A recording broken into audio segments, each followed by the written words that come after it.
कल जो पढ़ा दिया था उसके आगे चलते हैं। देखो भाई, एक चीज तो ये बता देता हूं मैं, जब आप क्लास ले रहे हो तो उस पर न्यूमेरिकल बता देता हूं मैं। किसी अवतल दर्पण के सामने 36 सेंटीमीटर पर कोई वस्तु रखी गई है। दर्पण की फोकस दूरी 24 सेंटीमीटर है, तो प्रतिबिंब की स्थिति, आकार व प्रकृति ज्ञात कीजिए।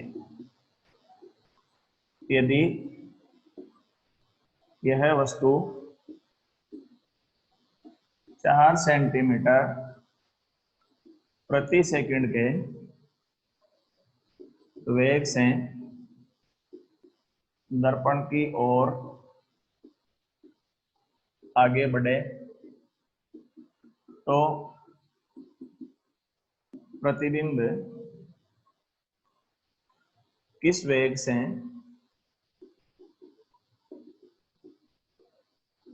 विस्थापित होगा। देखो भाई, इसमें दो क्वेश्चन हैं अपने पास एक तरह से। सबसे पहले लिखा हुआ है कि किसी अवतल दर्पण के सामने 36 सेंटीमीटर पर कोई वस्तु रखी हुई है। तो सबसे पहले तो चलो देखो, वस्तु कहां पर रखी हुई है, 36 सेंटीमीटर अवतल दर्पण के सामने। तो u बराबर हो गया माइनस का 36 सेंटीमीटर, क्योंकि कहां पर रखी हुई है, सामने रखी हुई है। आगे अपन पढ़े, दर्पण की फोकस दूरी कितनी है, 24 सेंटीमीटर है, तो f बराबर 24 सेंटीमीटर, फोकस दूरी माइनस में।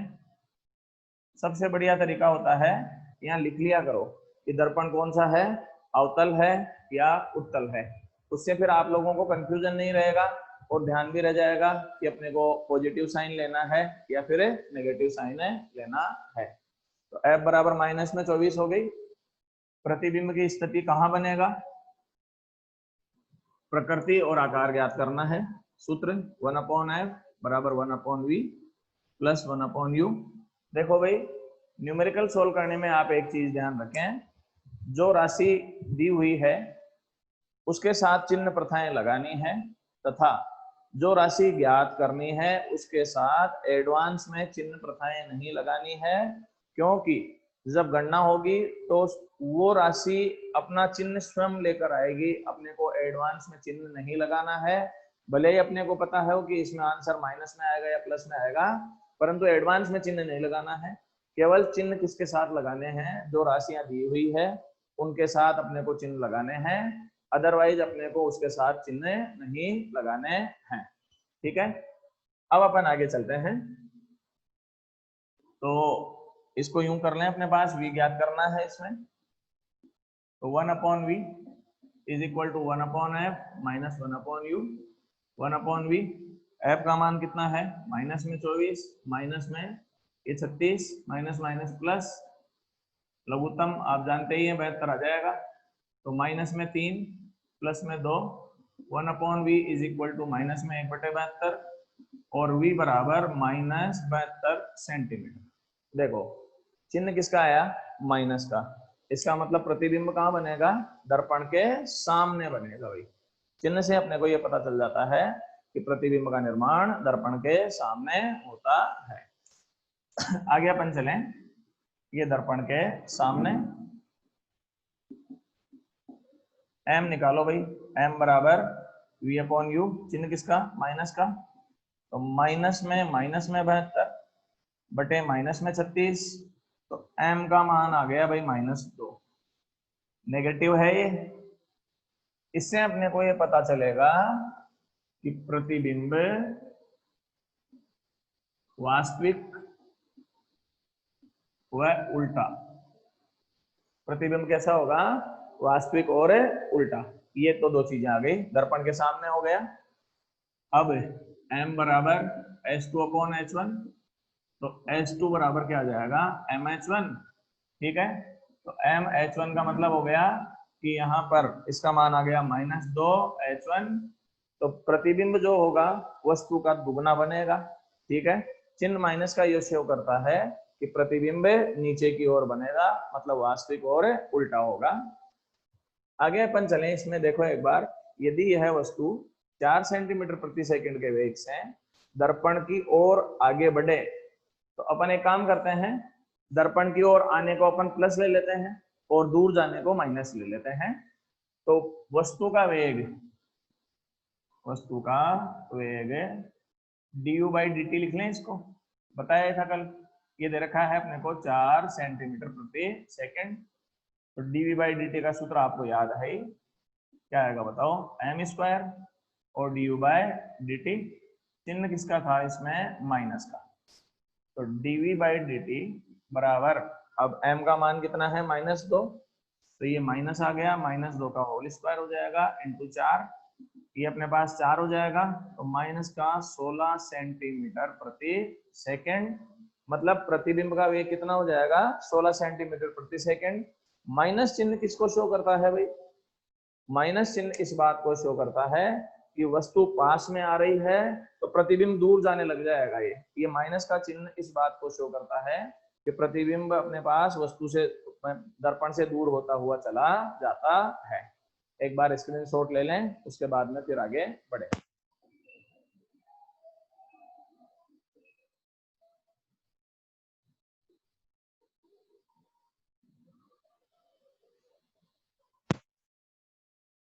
अब एक क्वेश्चन है, किसी वस्तु को अवतल दर्पण के सामने कहाँ रखा जाए कि इसका वास्तविक प्रतिबिंब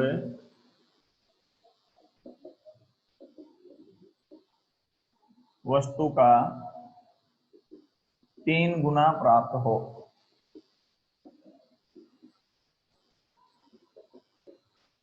दर्पण की वक्रता त्रिज्या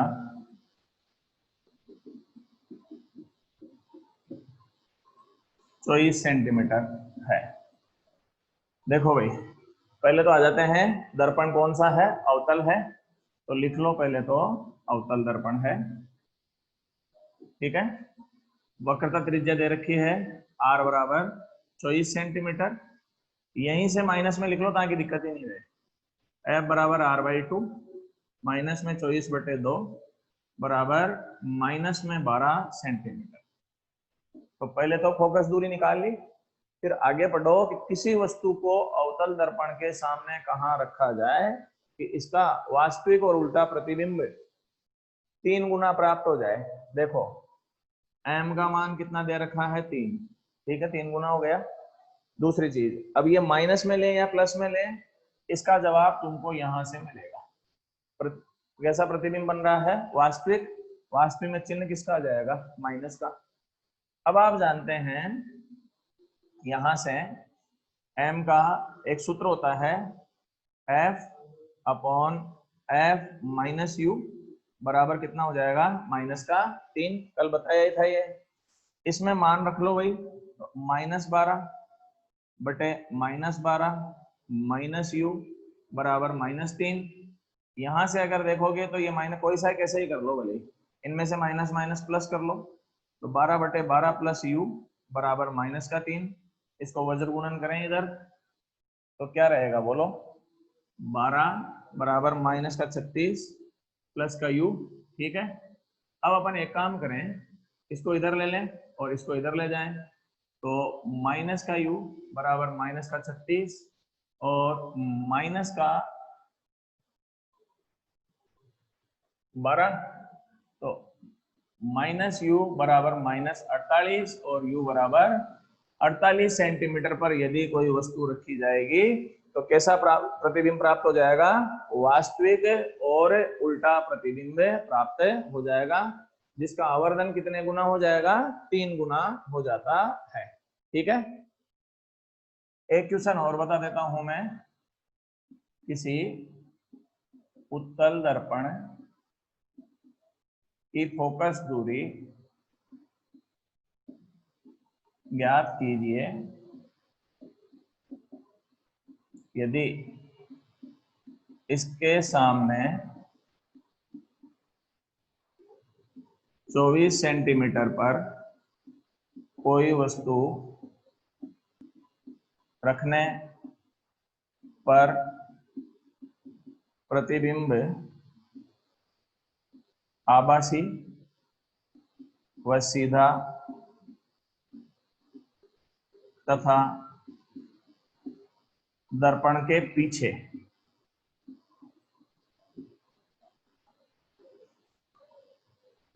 दर्पण के पीछे 36 सेंटीमीटर पर बनता है। देखो भाई, उत्तल दर्पण की फोकस दूरी ज्ञात कीजिए यदि इसके सामने 24 सेंटीमीटर पर कोई वस्तु रखने पर आभासी प्रतिबिंब दर्पण के पीछे 36 सेंटीमीटर पर बन जाता है। पहले तो आ जाओ भाई, एफ का मान ज्ञात करना है। यू का मान देखो, इसके सामने 24 सेंटीमीटर पर, सामने है तो माइनस का चिन्ह आ गया 24 सेंटीमीटर। प्रतिबिंब कहां पर बनता है, 36 पर, चिन्ह प्लस में आएगा भाई। क्यों, क्योंकि प्रतिबिंब कहां पर बनता है अपने पास, दर्पण के पीछे बनता है। यू की जगह नहीं, यू की जगह 3, वी की जगह 3 यू। देखो भाई, कौन पूछ रहा है, एक बार क्वेश्चन बताओ। हाँ भाई प्रताप, देखो बात ऐसी है, जो पिछला क्वेश्चन है ना, इसमें अपन v वाला फॉर्मूला काम में नहीं ले रहे हैं, u वाला का ले रहे हैं। तो v वाला ले ही नहीं रहे हैं तो फिर 3u कैसे आएगा। या तो v वाला फॉर्मूला यूज में लो, फिर 3u रखो अपने पास। ठीक है, तो दो फॉर्मूले हैं, एक v वाला भी है और एक u वाला भी है। अपन ने जो फॉर्मूला यूज में लिया है वो कौन सा यूज में लिया है, अपन ने u वाला। आप चाहें तो इससे भी निकाल सकते हैं, एक दूसरा मेथड और भी है, v अपॉन यू करके भी निकाल सकते हो, माइनस में v अपॉन यू, उससे भी इसका आंसर आ जाता है। उसमें 3u लेना पड़ेगा, जो माइनस में v अपॉन यू लेंगे उसमें 3u लेना पड़ जाएगा। चलो 36 सेंटीमीटर, तो 1 upon F 1 upon V plus 1 upon U. F का मान ज्ञात करना है, 1/36 माइनस 1 माइनस में 24, माइनस माइनस प्लस 1/f 72, ये 2 ये 3, तो 1 अपॉन एफ बराबर 5/72 और एफ बराबर 72/5 सेंटीमीटर। ये इसका आंसर प्लस में आ रहा है तो कोई दिक्कत है ही नहीं। एक बार स्क्रीनशॉट ले लें आप, फिर आगे बढ़ेंगे। लेकिन थोड़ा सा करेक्शन कर देते हैं भाई, मल्टीप्लाई करने में गड़बड़ हुई थी, सही करा था प्रताप, वापस करेक्शन कर रहा हूं मैं इसमें। तो 36 और 3u, ठीक है, ये हो गया, ये 3u माइनस का ये 3u और ये 3u। अब तो निकाल लोगे u का, कर लो। अब स्क्रीनशॉट ले लो भाई एक बार।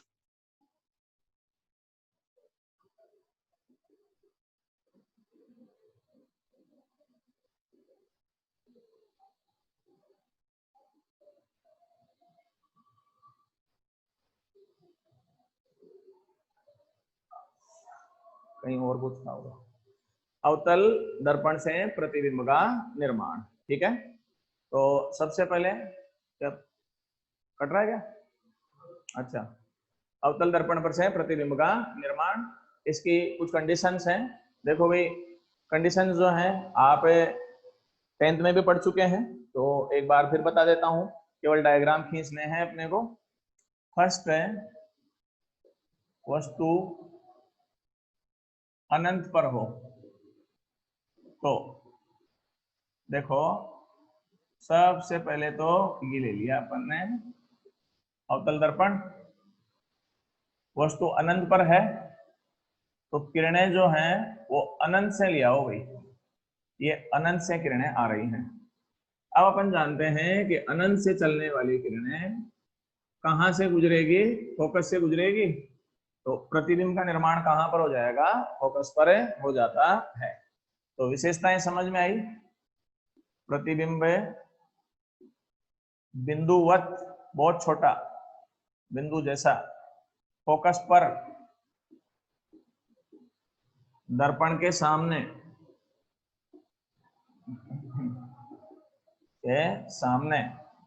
और वास्तविक व उल्टा। अब एक और तरीका बता देता हूं। इसमें जो किरणें लिए मैंने मुख्य अक्ष के पूर्णतः समान कर ली है। थोड़ी बहुत टेढ़ी मेढ़ी किरणें लेके भी बता देता हूं मैं इसी डायग्राम को। देखो एक बार, ये देखो, ये रहा एक तरीका और है तुम्हारी बुक में। वो यूं है भाई, ये किरण ले ली एक तो, इसके बाद में एक किरण यूं ले लेते हैं। यहां पर जहां होगा, यहां प्रतिबिंब का निर्माण हो जाएगा। जहां दोनों किरणें काटेगी वहां पर प्रतिबिंब का निर्माण होगा। इसमें भी प्रतिबिंब आप देख रहे हैं कैसा बनेगा, वास्तविक, उल्टा और बहुत ही छोटा, जिसको अपन ये कह सकते हैं बिंदु के समान या बिंदुवत प्रतिबिंब का निर्माण हो जाता है। ठीक है। उसके बाद में है सेकंड कंडीशन, वस्तु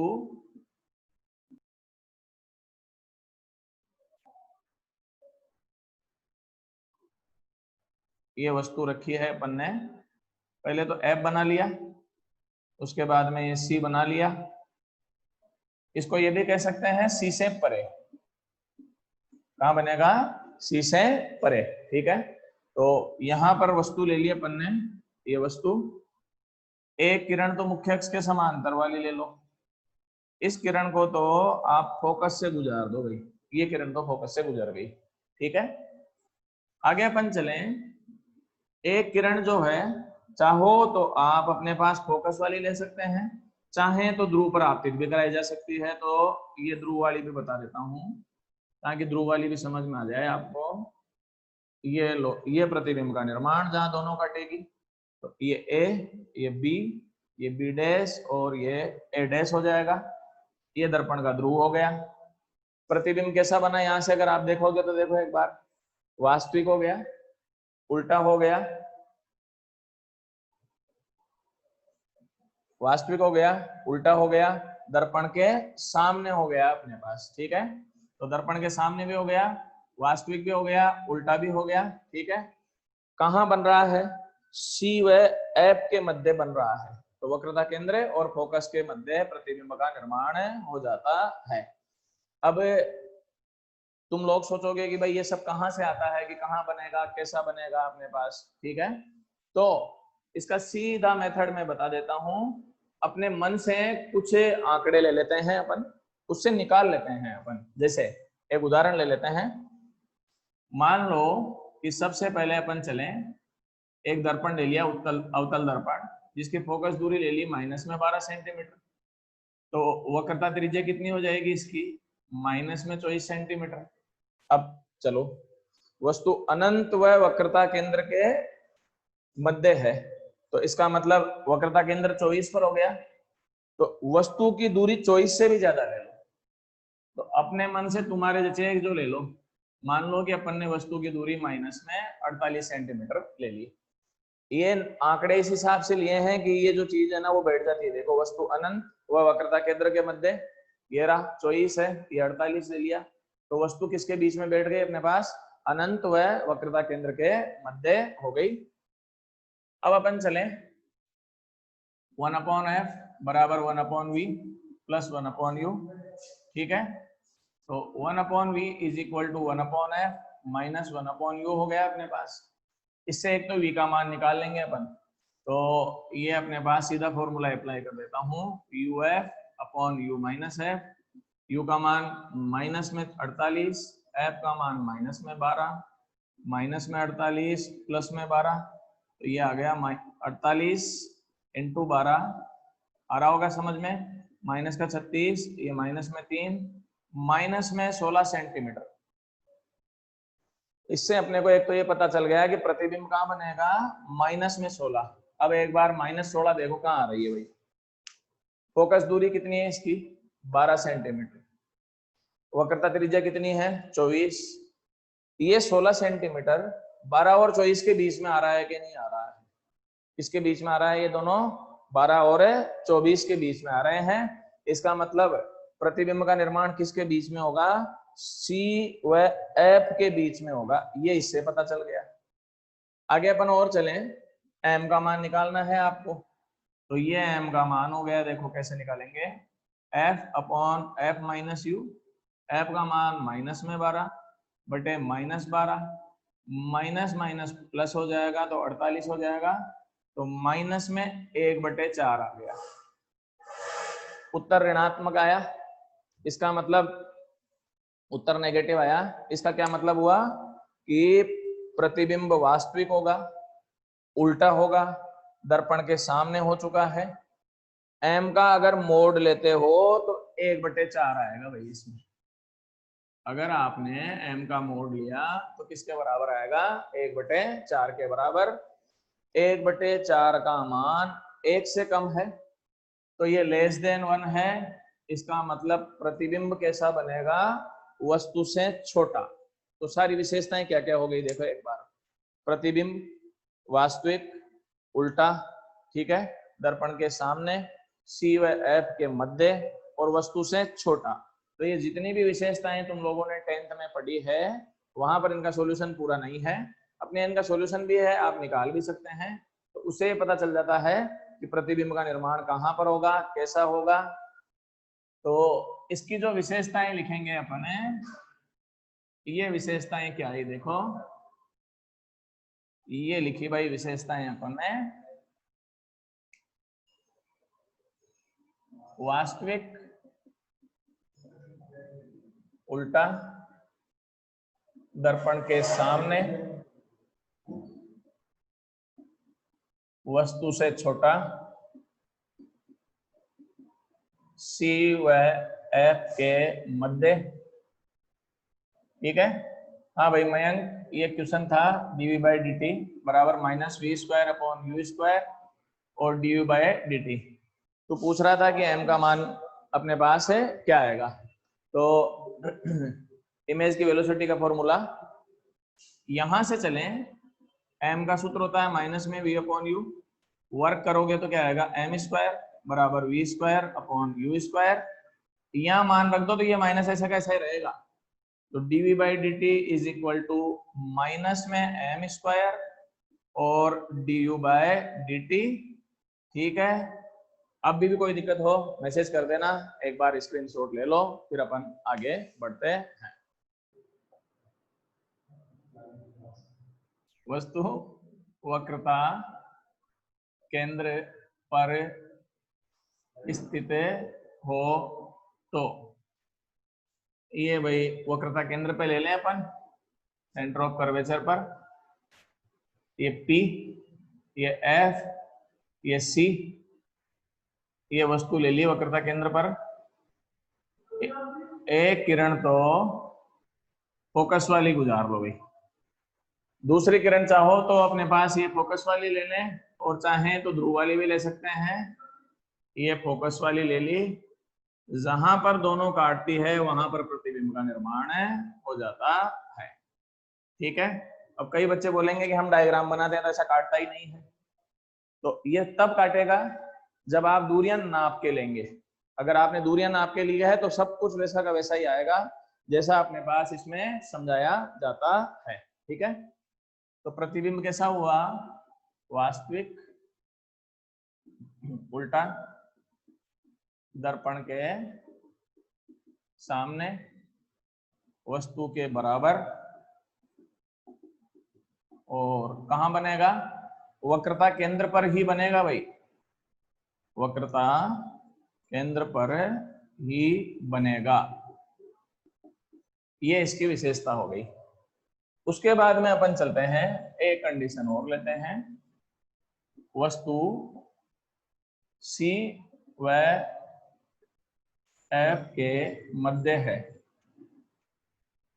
तो ये C व F के मध्य है तो क्या होगा? ये पोल हो गया, ये F हो गया, इसका दुगुना C हो गया। ये यहां पर ले ली वस्तु, एक किरण तो मुख्य अक्ष के समांतर लोगे ही, ये फोकस से गुजार दिया अपन ने। दूसरी किरण जो है अपन देखो ध्रुव वाली ले लें, ये ध्रुव वाली ले ली। अब ये ध्रुव वाली ले ली तो ये यहां सी कर देता हूं, समझ में आ रहा होगा। प्रतिबिंब कहां बन गया भाई? वक्रता केंद्र से परे। ये इसमें तो वस्तु के बराबर, इसमें होगा वास्तविक उल्टा वस्तु से बड़ा दर्पण के सामने, दर्पण के सामने और सी से परे, वक्रता केंद्र से परे वस्तु से बड़ा। तो एक चीज मैं तुमको बता देता हूं, अवतल दर्पण में आप एक चीज देख रहे हैं, ये अवतल दर्पण मान लीजिए मेरा हाथ, वस्तु अनंत पर है, प्रतिबिंब फोकस पर बनता है, ठीक है, बहुत छोटा सा बनता है। अब अपन क्या करेंगे, जैसे जैसे दर्पण के पास में आ रहे हैं, तो देखो अपन यूं आ रहे हैं तो प्रतिबिंब यूं से रख रहा है भाई, आप दर्पण के पास में आते जा रहे हैं, प्रतिबिंब दर्पण से दूर चलता चला जाएगा। कैसे? पहले वस्तु अनंत पर थी तो प्रतिबिंब फोकस पर था, फिर वस्तु अनंत और सी के मध्य है तो प्रतिबिंब सी व एफ के मध्य आ चुका है। उसके बाद में जब वस्तु सी पर आ गई तो प्रतिबिंब भी सी पर आ गया। उसके बाद में जब वस्तु सी व एफ के मध्य आ गई तो प्रतिबिंब सी से परे सरक रहा है, साइज बढ़ता ही चला जा रहा है। तो अनंत से जब आप फोकस की ओर आगे बढ़ते हैं तो अवतल दर्पण में कैसे चेंज आता है, देखो एक तो जैसे जैसे पास आते जाएंगे प्रतिबिंब का आकार बढ़ता चला जाएगा, दूसरा प्रतिबिंब दर्पण से दूर सरकता चला जाएगा। तो जब आप फोकस पर पहुंचेंगे तो आपको समझ में आ गया होगा कि प्रतिबिंब कहां बनेगा।